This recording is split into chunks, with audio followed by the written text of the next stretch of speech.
People often say Jesus couldn't have been black because he was from the Middle East, so he looked Arab. But that argument actually falls apart when you know the history of the region. The land called Israel was originally Canaanite land. The Bible itself says Israel inherited territory that had long been inhabited by Canaanites, and the Israelites did not remove all of them. Canaanites trace back to Ham, meaning the ancient population of that land included African descended peoples. To the west, you had the Philistines, from which the name Palestine comes, and they are also identified in the Bible as Hamites. To the south, Egypt, a place Israelites repeatedly fled to, was historically inhabited by Nubian and Sudanese peoples. It wasn't until the Greeks and Arab conquest where we see Arabs populating this region. Even mainstream sources admit this.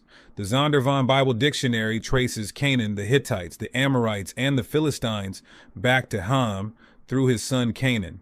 In other words, the very peoples who occupied that land were biblically classified as Hamites, not Europeans, which completely undercuts the claim that black people don't belong in that region.